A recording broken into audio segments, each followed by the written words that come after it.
ఎప్పుడు చార్జ్ చేయనండి క్లాసెస్‌కి. ప్రతీదీ నేను ఫ్రీగా అయితే నేను మీకు చేసి చూపిస్తాను. నాకేమేమి తెలుసో ప్రతి ఒక్కటి నేను మీకు ఫ్రీగానే చెప్తాను ఖచ్చితంగా. వెబ్‌సైట్ లాంచ్ అయ్యాక మీకు ప్రెషర్ తగ్గుతుంది. అవునండి. వెబ్‌సైట్ ఎప్పుడెప్పుడు రెడీ అవుతుందా? చెప్పాలంటే వెబ్‌సైట్ ఆల్‌మోస్ట్ రెడీ అయిపోయింది. వాళ్ళైతే రెడీ చేసేసారు. మేము ఫోటోస్ పెట్టడం ఒక్కటే లేట్ అయింది. వాళ్ళు ఫోటోస్ డైలీ అడుగుతున్నారు పాపం. ఈ సండే అయినా ఫోటోస్ అన్నీ పెట్టాలి. చెప్పాలంటే ఆ రూమ్ మెటీరియల్ ప్యాకింగ్ చేసేదైతే కొంచెం చెత్త చెత్తగా ఉంది. అదంతా కూడా రెడీ చేసుకోవాలి మేము.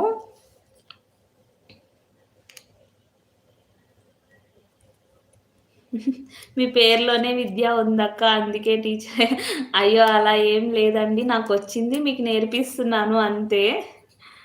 నేనసలా ఇలా నాకు ఫస్ట్‌లో చాలా భయముండేది. నేను చెప్పగలనా? లేదా? నేను మా హస్బెండ్‌నయితే నేను చాలా సార్లు అడిగాను. నేను చెప్పగలనా? నేను చెప్పగలనా? అని. నాకసలు చాలా భయమేసింది. ఈ లైవ్ క్లాసెస్ స్టార్ట్ చేసేటప్పుడైతే. ఆహ్, చెప్పంగా చెప్పంగా ఓకే. నేను చెప్పగలను.